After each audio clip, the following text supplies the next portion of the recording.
Good morning, Miss Rochelle. Good morning, ma'am. Okay, Miss Rochelle, can you tell me about yourself? Ma'am, my name is Rochelle Castillo. I live in Bagong Bayan, Bataan. I'm 27 years old. Okay, I have few questions for you to answer, so let's start. Why do you want to work as a maid? Ma'am, to my family and give them a better future. Why you choose Malaysia when there is a lot of other country? Ma'am, Malaysia is a beautiful country. How are you qualified for this job? Ma'am, I'm honest, hardworking, physically and mentally fit. Okay, may I know what is your education level is? Ma'am, I'm a vocational graduate. Okay, what is your recent working experience? Ma'am, I'm a quality controller at M&G Bag Manufacturing. Okay, have you worked abroad before? No, ma'am. Do you have experience of taking care of baby? Yes, ma'am. And whose baby or children My, you are taking care of? my nephews and niece, ma'am. Okay. How about elder or older people? Do you have the experience? Yes, ma'am. And whose elder or older people you are taking care of? My grandmother, ma'am. How old is your grandmother when you take care of her? 68 years old, ma'am. Do you have any other special skills? Ma'am, cooking and cleaning the house. Okay. Are you willing to learn new skills? Yes, ma'am. Are you willing to work with a family where the mother-in-law or any relatives stay together? Yes, ma'am. Currently, are you still working now? No, ma'am. Do you know how to cook? Yes, ma'am. What sort of food can you cook? Only Filipino food, ma'am. Okay, can you tell me what are those Filipino food that you can cook? Ma'am, adobo, sinigang, Okay. pakbet. Are you aware that you will have to do washing, cleaning, ironing, and cooking? Yes, ma'am. From all the house chores like cooking, cleaning, ironing, and washing, which do you like most?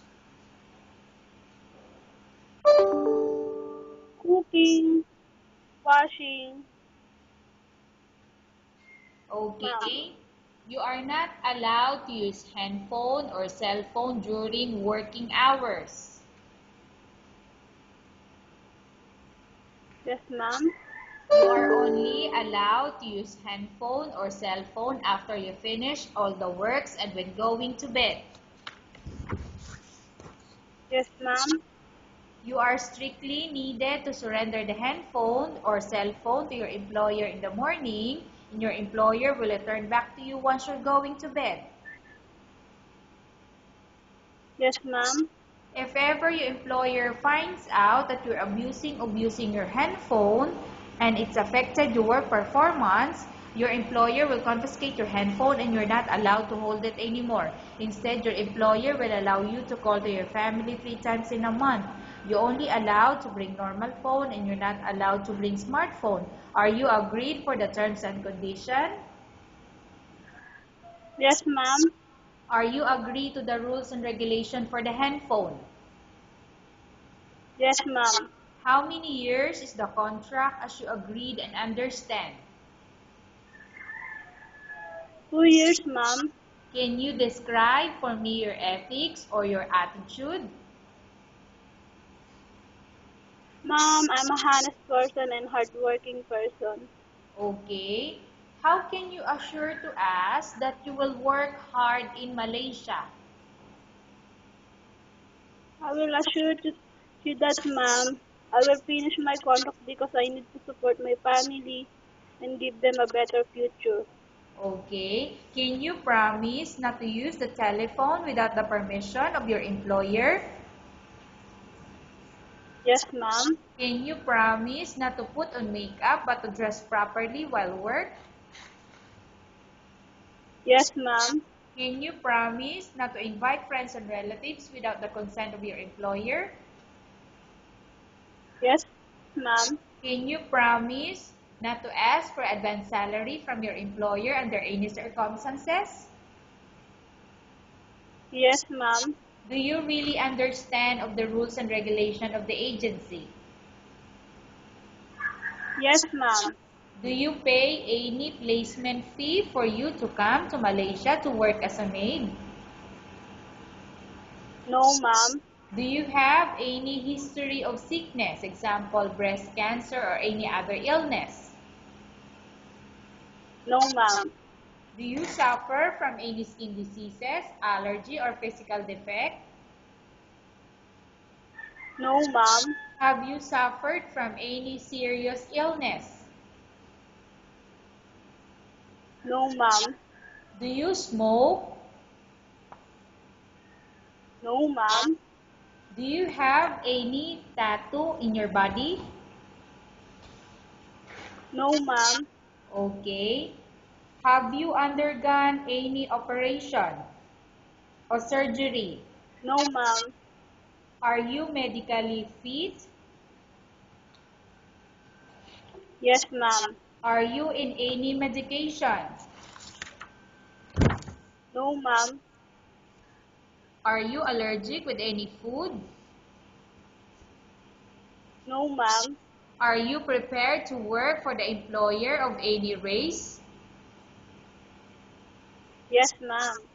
Are you prepared to eat the type of food taken by your employer? Yes, ma'am. Are you afraid of being left alone in the house? No, ma'am. Are you afraid of dogs or other pets? No, ma'am. Can you promise to work according to instruction from your employer? Yes, ma'am. Do you have any immediate family working in Malaysia? No, ma'am. Okay, Miss Rochelle, we have finished our question section. Let's go to case study. I have a case study for you and I want you to answer me truthfully. Upon arrival in Malaysia within 6 months, if ever any of your family members pass away, what will you do?